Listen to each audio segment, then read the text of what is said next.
বৃহস্পতিবার রাত। পরদিন শুক্রবার ঢাকা ৮ আসনে নির্বাচনী প্রচারণায় নামবেন ওসমান হাদি। দলের কর্মীদের নিয়ে তাই বেরিয়ে পড়েছিলেন সকাল সকাল। শুক্রবার জুমার নামাজের মোনাজাত শেষ না হতেই গণমাধ্যমে খবর এলো হাদি গুলিবিদ্ধ হয়েছেন, তাকে নিয়ে যাওয়া হয়েছে ঢাকা মেডিকেল কলেজ হাসপাতালে। এর পরের ঘটনাগুলো সবারই কম বেশি জানা, তবে যে তথ্যগুলো বেশ লম্বা সময় ধরে জানতো না কেউ, সেগুলি এখন বেরিয়ে আসছে গোয়েন্দাদের তদন্তে। ১১ ডিসেম্বর রাত।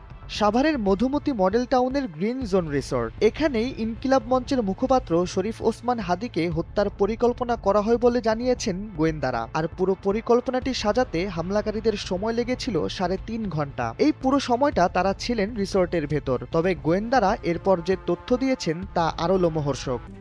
RICL TMX, যুগের পর যুগ স্থাপনা থাকে মজবুত। মিরপুরের আলমগীর হোসেন রিসোর্টের নাইট ডিউটিরত কর্মী হাবিবুর রহমান সিয়াম বৃহস্পতিবার রাত ৩টার দিকে ওই রিসোর্টের ২০৪ নম্বর রুমটি বুক করেন।